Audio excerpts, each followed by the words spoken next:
వెనుకబడిన BC SC ST మైనారిటీలు అంటే చంద్రబాబుకి మొదటి నుండి చాలా చిన్న చూపు అని, అందువల్లే ఆయా వర్గాలకు చెందిన సంక్షేమ హాస్టళ్ల పట్ల ఆయన నిర్లక్ష్యంగా వ్యవహరిస్తున్నారు అని, అది ఖచ్చితంగా కుల వివక్ష అని వైఎస్ఆర్సీపీ ఎస్సీసీల అధ్యక్షుడు మాజీ ఎమ్మెల్యే టీజీఆర్ సుధాకర్ బాబు ఆగ్రహం వ్యక్తం చేశారు. కూటమి అధికారంలోకి వచ్చిన తరువాత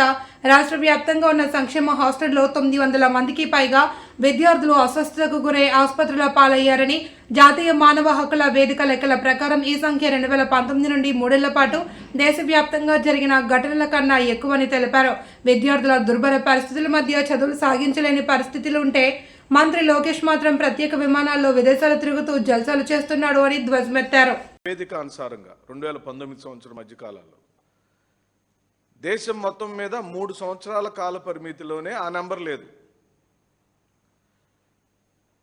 కానీ చంద్రబాబు నాయుడు గారు, వారి కుమారుడు పవన్ కళ్యాణ్ ముగ్గురు ఉమ్మడిగా సాధించిన ఘన విజయం ఈ రాష్ట్రంలో ఏంటంటే, కేవలం 14 నెలల కాలంలోనే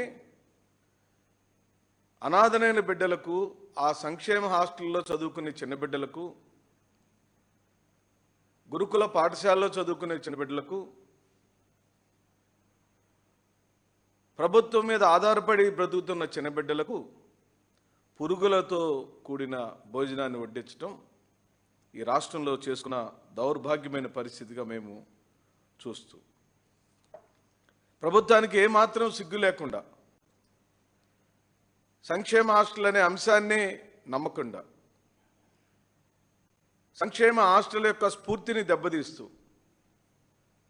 ఆ హాస్టళ్లలో చదువుకునే బిడ్డల యొక్క సామాజిక వర్గాలను పరిగణలోకి తీసుకుని